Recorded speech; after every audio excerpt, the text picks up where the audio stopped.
Уважаемые коллеги, раз-раз. Dear colleagues, can you hear me? Good afternoon, all of you. My name is Andrei Proshin. I'm now head of consulting to build security operation centers on premise with customers of Telecom Solar. I've spent quite a lot of time working as a consultant in professional services, implementing information security solutions, and one of the projects was about security operation centers. I'll talk today more about the specificity of building them, how to make it so that you can build them yourselves, and how to avoid common mistakes. Had we had not such a big stage, and had I been closer to the audience, you could have asked me why a company that's doing information security services is going to talk about building on-premise SOCs. So the answer is quite simple. Not all customers, not all companies are prepared to outsource this function. And they want to try, or maybe they already build such a center within themselves. Also, I would ask you to pay attention to the three trends. The first one is the geopolitical situation as it has been exacerbated since the end of last year, which pushed people to prioritize SOC building. And also, secondly, the companies that own critical information infrastructure sites have finally approached a situation that they need to implement monitoring function.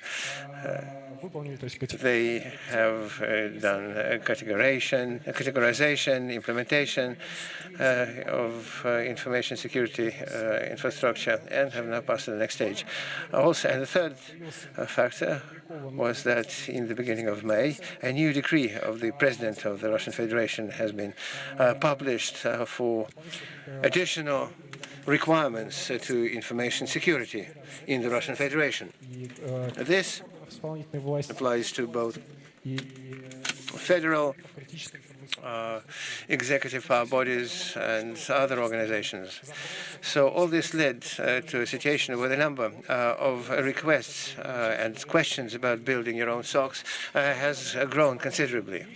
So let's take a look at the typical points that arise when discussing an on-premise SOC. The classic picture, how to do it with high quality, fast, and not expensively.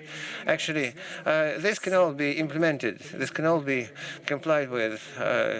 But of course, there are certain risks that your company can face in the short term, mid-term, and long term. Let's start with the most interesting option, where you want to do it with high quality and not expensive. It can be done, but for this you need to have an expert or a team of experts who already have practical experience, kind of an in-source consultant, who will help you to avoid risks so that you shouldn't come back to rework. But this entails a lot of risk. So if this person leaves, then you're staying with nothing. It would be difficult for you to continue the project if such a person leaves it. The next option, fast and cheap. It can also be done, but it more looks like a Potemkin village. So on paper, everything would look fine, all the components would be there, the processes would be described, the content will exist within CM, but the first pen test will show you that the SOC doesn't see anything. No detection and response is happening. So again, it looks like there are a lot of risks about this approach. And the top right corner, you have with high quality and inexpensively. This is also quite a frequent option that people take. But there are risks about the time of implementation. So it may take years, 3 to 5 years, for instance. And also, there are such things as a lack of funds. For instance, you're going to have a small team at the starting point, and you're going to have certain technologies missing that you would not be able to tackle with this team. So you implement something, then a year or two later, you start implementing another technology, but then you find out the previous technology isn't compatible with the new ones, and so you can go this circle over and over again until you find. So I think the best approach is to do it with high quality, fast. Its only drawback is that it costs a lot, and the only way is to attract or invite consultants who already have a lot of experience to avoid the biggest hazards that people run into when implementing a SOC. If we consider a project to build an in-house security operations center, different people have different attitudes to this. Some people think it's quite easy and simple. Implement CM, hire people, and start working. But we, of course, understand that it's a more complicated story that takes time and also has a lot of building blocks that you need to put together in a certain way. So this would be a unique individual combination that should address the unique risk of each specific company. So we split it in three phases. Pre-project phase, where you collect information about the situation. The second is building and launching a security operating center. And finally, operation and maintenance.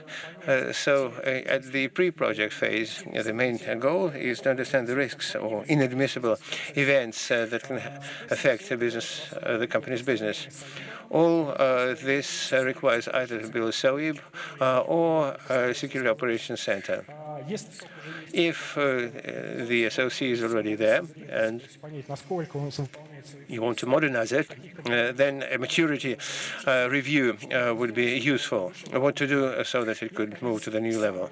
And finally, the most important phase is to create a concept, considering all the inadmissible events, all the attack scenarios that you have identified in the first phase. So you can build a project consisting organizational measures, technical measures, administrative measures in order to create this team, split its operation into phases, prioritize projects, and this will allow you to cover all the inadmissible events that apply to this company with high quality and one by one. So what does it contain? Design of the SOC systems. It's not only about CM, but there are other systems. It's the content, the most important thing, what you have inside these systems. And again, it's not only the CM content, it's the content for all other systems. So this includes processes and KPI metrics, employee training, and a lot of other things. And once we've done all this, once we've built all this, it's important to keep working with this. So you can't treat a SOC project as a project that has a start and finish. You need to keep working on it, improving it, because new threats arrive, new people arrive, and so you can use red teaming exercises as part of further maintenance, cyber exercises, and such expert support activities as forensics, early detection, and other similar things. What you shouldn't forget, SOC can't be separate from all other functions of information security. If we take a typical and classic model of cybersecurity framework, there are 5 main elements there. SOC, CERT, they partly cover 3 of them. Identification of assets, detection of information security incident, and respond. That's response to information security incidents. But this system is not going to be fully fledged without a security system that you'll have to implement in the protect phase, or without the training and the inclusion, involvement of the team that will have to provide for the restoration if the incident has happened. And here, unfortunately, we have to state that there's no system that will cover an asset or a business process company with 100% reliability. You always have to consider that remaining risk as a reality.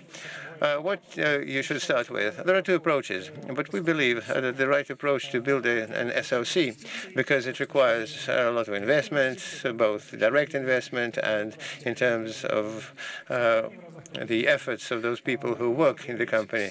So therefore, you should talk to business, the business customer. Quite often, there's a problem here because SOC starts to be built from the assets up, but not from the business logic. So here, we propose to split it into the two goals, or better say, two stakeholders. It's business, what's important for them in the SOC, to analyze the inadmissible events that can happen and how they affect the company's business, and try to minimize such events. And the second thing is to understand the level of investment that you need to make the priority of these actions and how they will affect the minimization of risk. For the information security, chief information security officer, it's just not been mentioned here. So they should have a single language, the same language to talk with business. Why we implement the SOC, or why so much money is required exactly to forestall those inadmissible events. So what does the CISO get? The unbiased and accurate indicators of the current security level, drafting the target state of the SOC, just like normally the current state, target states, and how you pass the way from the current state to the desired states. And we here come to a conclusion that you need to start with planning rather than buying the systems. And what this includes the analysis of cyber risks, that's inadmissible events, and working out a concept for the SOC. We have our own methodology for such work that matches inadmissible events with how the SOC functions. In fact, this is provided by several components: the scenario detection, the phase structure of implementation, and the coverage. So all these things should be defined at the outset, including the pace with which it should happen. The most frequent question, on-premise or MDR? I actually started with this. Quite often when the customer arrives, you say, they say that according to the new decree and with the new requirements, we want to build an SOC. And I very much like how it works in Nizhny Novgorod with another customer. I just want something like that. Actually, which way the customer should go depends on several factors: the finance, the economy, the economics, and you have to assess a lot of components, hardware, software, and people that will allow you to come up to the amount. The second point is politics. Some companies have a policy not to pass information security to outsourcers, so they need to deal with it themselves. There are also some restrictions in certain cases. For instance, if the company works in such a region, but there are not enough qualified talent, there's not enough qualified talent in the region, so they just won't be able to hire the people. And finally, some companies have a reputation component. So we're strong and cool, and we just want to have our own SOC, just like the best guys. So usually, based on our experience, we have seen a lot of such situations. And the graph here shows a picture. What does it say? Usually, the planning goes for the long term, 3 to 5, sometimes to 7 years. So if the picture compares with the top line, the option of your own implementation, when they build their own team, use their own technology, and at the bottom, we see different variants of the service model. And we ran the comparison for you to better understand what is this comparison if you're not linked to a specific system or tool. So we have compared several CM1 and CM2 options and different ownership models, cloud and on-premise. And you see that in 5 years, on the 5-year horizon, the MDR model wins. It's quite often better to use service financially, but that doesn't apply to all criteria, and that's normal. So what general recommendation can we give?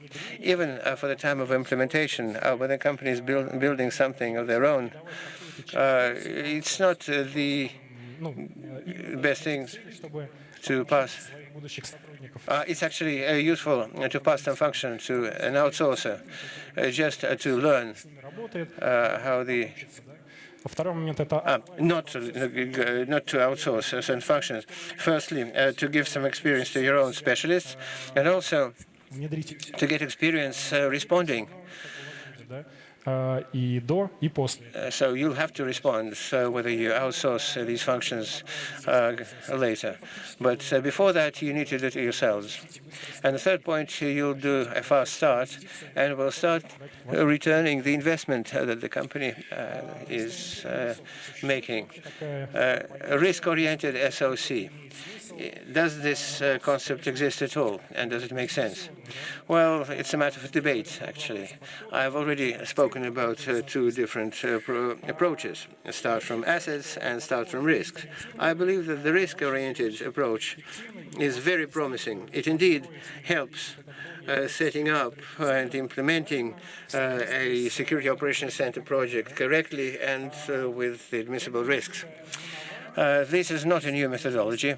Here we see several examples at the bottom of similar methodologies. They're quite new. Line 1 is information security 2.0 from positive technologies. Then there's the stack methodology and American consequence-driven cyber-informed engineering created in the Department of Energy of the United States for the critical infrastructure sites. And they're all talking about the same thing. You need to define inadmissible events, draft the attack vectors, understand which systems collect events from which systems, from which sources, what kind of SLAs are enforced, and what security tools need to be implemented to mitigate those attacks. But the point is that these methodologies are focused on building an information security center. All the 5 functions. In our case, we're talking about Security Operations Center. And all this chain leads us to risks, to KPIs, to scenarios, and to SLAs. So how different scenarios, how fast you need to respond to them, respond, enrich, and work with them. So this is the approach based on risks. You shouldn't forget the fact that, unfortunately, we'll never be able to achieve 100% effectiveness. There's always the residual risk, and one of the solutions is to get it insured. They're talking about this quite a lot. You can do that. You can try it. And what's the point? You implement a lot of mitigating measures. They already minimize the risk, and this residual risk remained not to be too large. And companies who provide the service look at what has been implemented, how it's been implemented, and they work with a lower insurance sum, which makes this thing of interest to the customer. Now let's look at 3 cases from real life experience. How you should approach and how you can avoid typical mistakes. So the first thing is a feasibility study. Feasibility studies happen everywhere, not for SOCs, but also for other systems and firewalls. So what's important to take into account here? You need to combine technical analysis. So it's not just questionnaires or interviews. You should technically enter systems that the customer is using, have expertise to do that, and see how things are set up. So what SOC-related capabilities are already there? You should also have one-on-one interviews with customers' business because you can learn a lot of information from. Just an example, let's say with the industrial control system, when we attach industrial systems to SOC, those who have done that know that there are a lot of difficulties there. Thing is that the systems are not always modern in terms of information security. It's very difficult to collect the required events from them.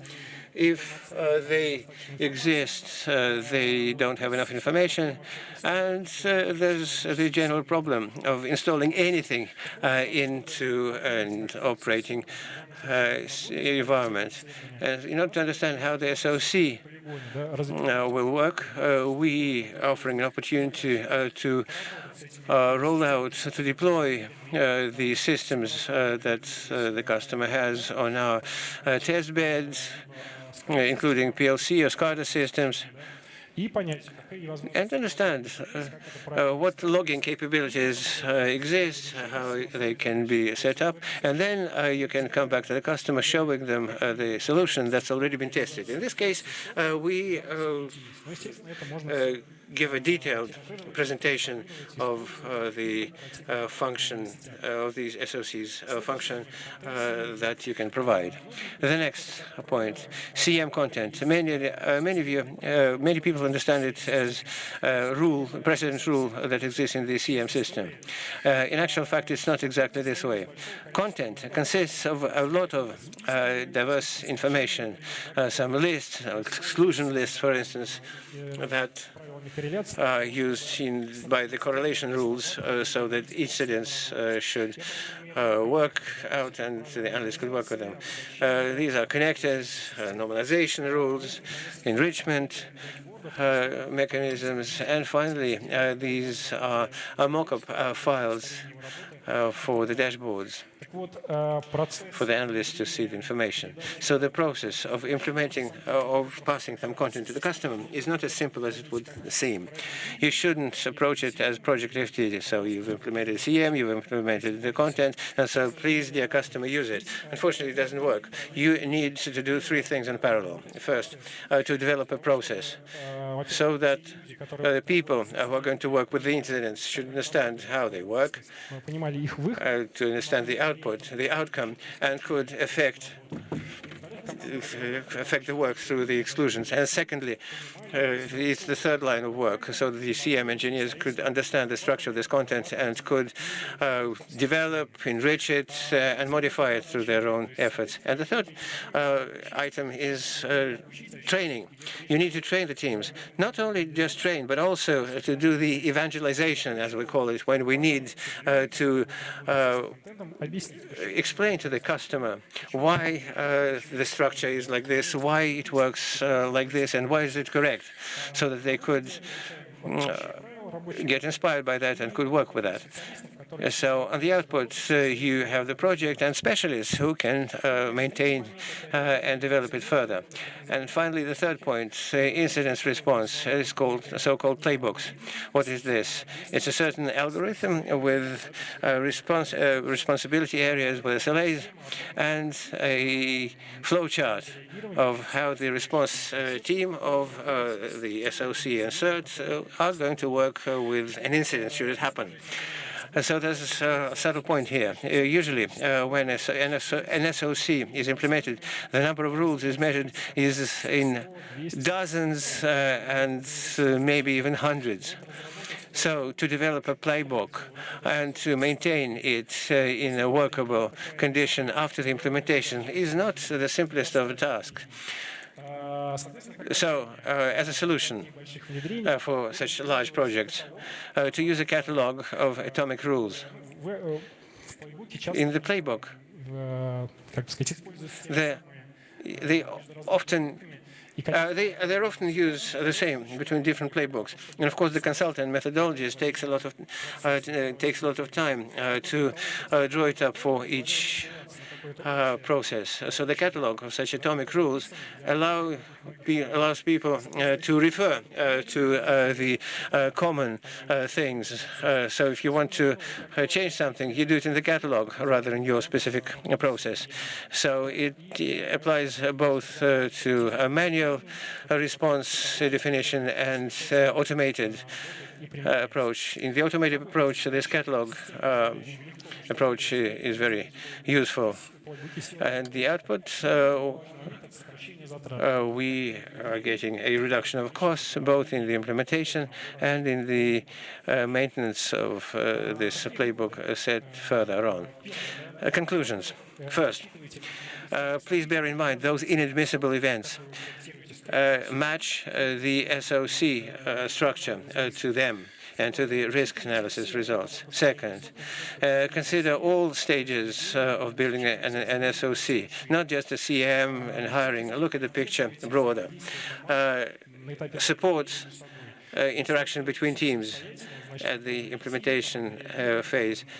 So if you would do it differently with IT people, with manufacturing engineering and others, they all should be inspired by this common idea and work together. It's not a trivial thing to do, but you need to strive for that, because otherwise, if all of you does something separately, you'll have to deal with resistance from your colleagues. Same thing about consultants. The more personal face-to-face communication, the more you can learn. That was number 3. And finally, number 4. Work with reliable partners, because there are pitfalls everywhere, and so choose reliable partners. That's all from me, and if you have any questions, I'm prepared to take them. And if you have no questions, I'll be happy to welcome you at our booth. And again, please don't hesitate. Come to us with any questions. We actually have specialists there, both risk analysis, technology things, and I'm sure we'll be able to find an answer to any of your questions. Thank you very much.